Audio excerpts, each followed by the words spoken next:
Hello दोस्तों, आप देख रहे हैं एपिसोड चैनल और आज हम आपके लिए लेकर आए हैं श्री मद् भगवत गीता के तीसरे अध्याय का महात्म्य।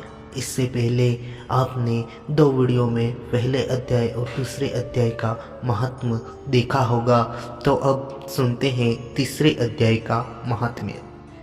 श्री भगवान कहते हैं, प्रिय, जनस्थान में एक जड़ नामक ब्राह्मण था जो कौशिक वंश में उत्पन्न हुआ था।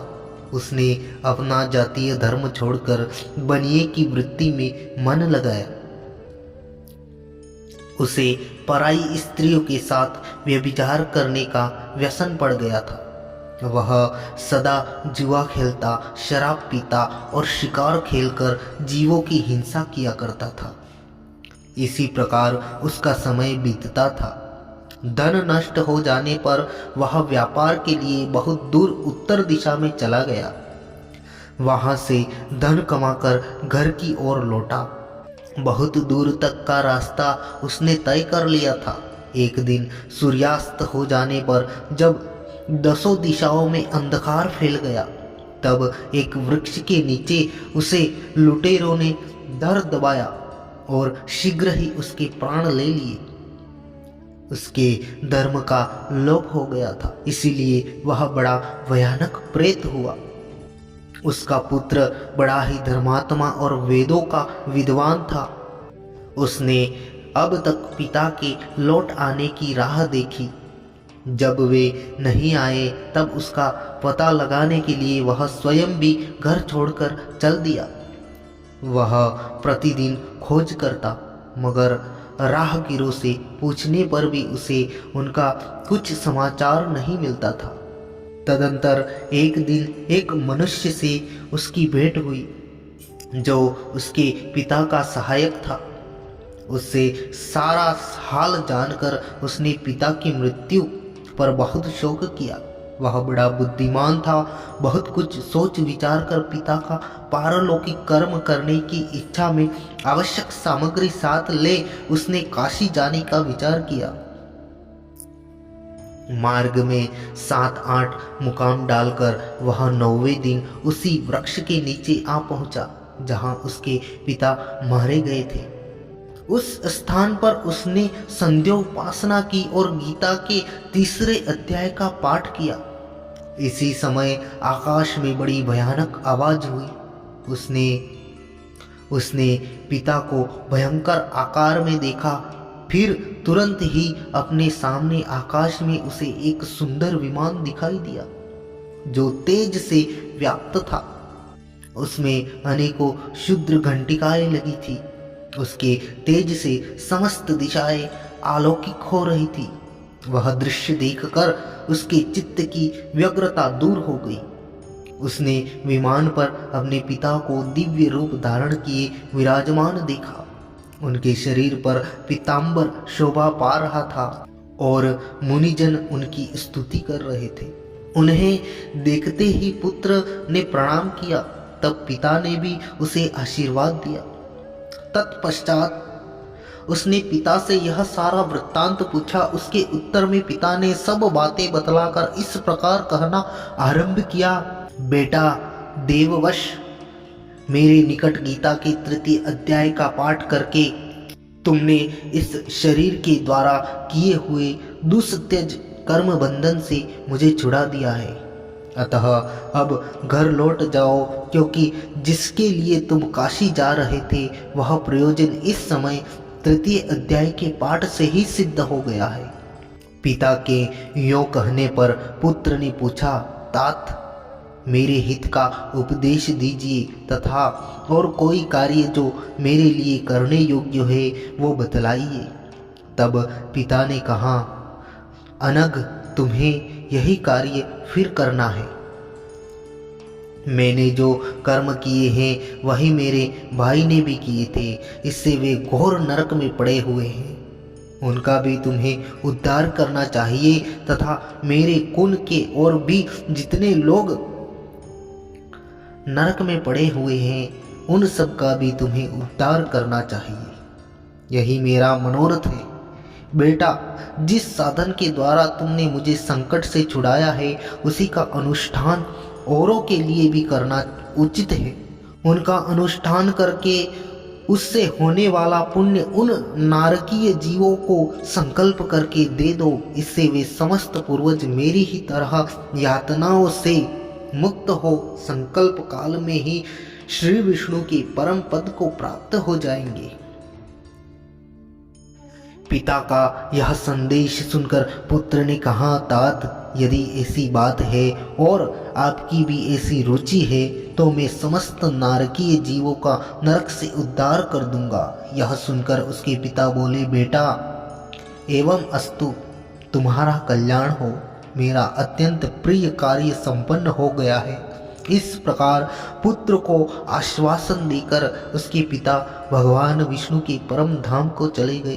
तत्पश्चात वह भी लौटकर जन स्थान में आया और परम सुंदर भगवान श्री कृष्ण के मंदिर में उनके समक्ष बैठकर पिता के आदेशानुसार गीता के सारे अध्याय का पाठ करने लगा।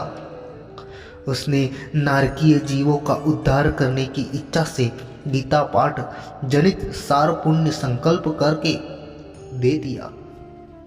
तब विष्णु दूतों ने कहा, यमराज, शेष शैया पर शयन करने वाले भगवान विष्णु ने हम लोगों को आपके पास कुछ संदेश देने के लिए भेजा है।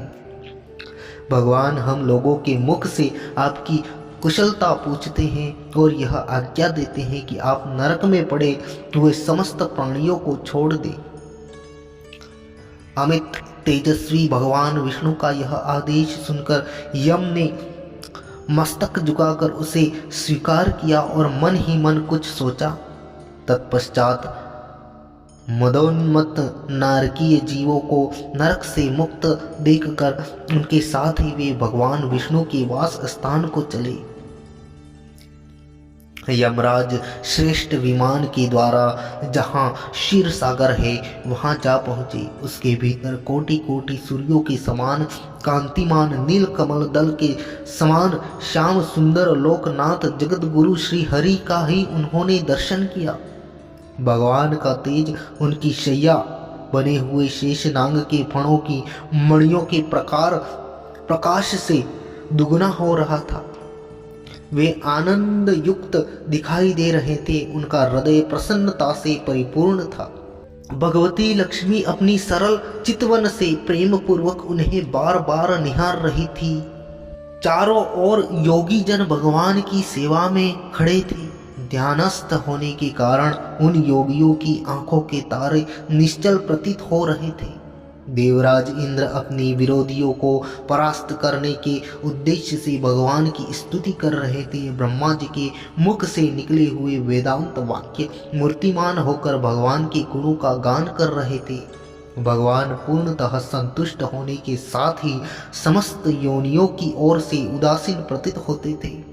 जीवों में से जिन्होंने योग साधना के द्वारा अधिक पुण्य संचय किया था, उन सबको एक ही साथ वे कृपा दृष्टि से निहार रहे थे। भगवान अपने स्वरूप भूत अखिल चराचर जगत को आनंदपूर्ण दृष्टि से आमोदित कर रहे थे।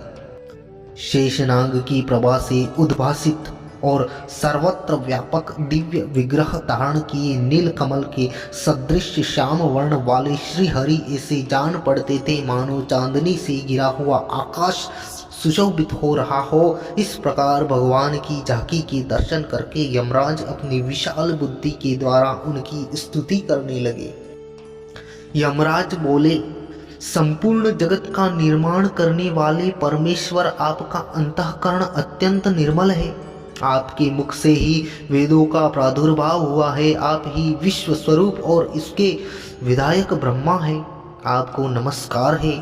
अपने बल और वेग के कारण जो अत्यंत दुर्धर्ष प्रतीत होते ऐसे दानवेंद्रों का अभिमान चूर्ण करने वाले भगवान विष्णु को नमस्कार है।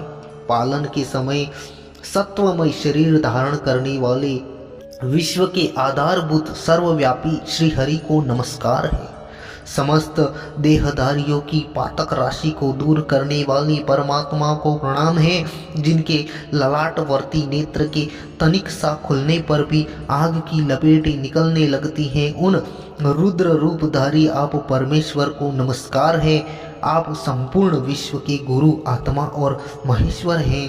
अतः समस्त विश्व वजनों को संकट से मुक्त करके उन पर अनुग्रह करते हैं। आप माया से विस्तार को प्राप्त हुए अखिल विश्व में व्याप्त होकर भी कभी माया अथवा उससे उत्पन्न होने वाले गुणों से मोहित नहीं होते। माया तथा माया जनित गुणों के बीच में स्थित होने पर भी आप पर उनमें से किसी का प्रभाव नहीं पड़ता। आपकी महिमा का अंत नहीं है, क्योंकि आप असीम हैं। फिर आप वाणी के विषय कैसे हो सकते हैं? अतः मेरा मौन रहना ही उचित है। इस प्रकार स्तुति करके यमराज ने हाथ जोड़कर कहा, जगत गुरु, आपकी आदेश से इन जीवों को गुण रहित होने पर भी मैंने छोड़ दिया है। अब मेरे योग्य और जो कार्य हो उसे बतलाइए। उनके यो कहने पर भगवान मधुसूदन मेघ के समान गंभीर वाणी द्वारा मानो अमृत रस से सींचते हुए बोले, धर्मराज, तुम सबके प्रति समान भाव रखते हुए लोगों का पाप से उद्धार कर रहे हो। तुम पर देहधारियों का भी भार रखकर मैं निश्चित हूँ। अतः तुम अपना काम करो और अपने लोगों को लौट जाओ। यो कहकर भगवान अंतर्ध्यान हो गए। यमराज भी अपनी पूरी को लौट आए। तब वह ब्राह्मण अपनी जाति के और समस्त नारी के जीवों का नरक से उद्धार करके स्वयं भी श्रेष्ठ विमान द्वारा श्री विष्णु धाम को चला गया। तो यह था दोस्तों भगवत गीता के तृतीय अध्याय का महात्म्य। आशा करते हैं यह वीडियो आपको पसंद आया हो। अगर यह वीडियो आपको पसंद आया है तो वीडियो को शेयर कर दीजिए, लाइक कर लीजिए और चैनल को सब्सक्राइब कर लीजिए, ताकि आगे आने वाले ऐसे ही वीडियो आप तक सबसे पहले पहुंच जाए। थैंक यू, धन्यवाद।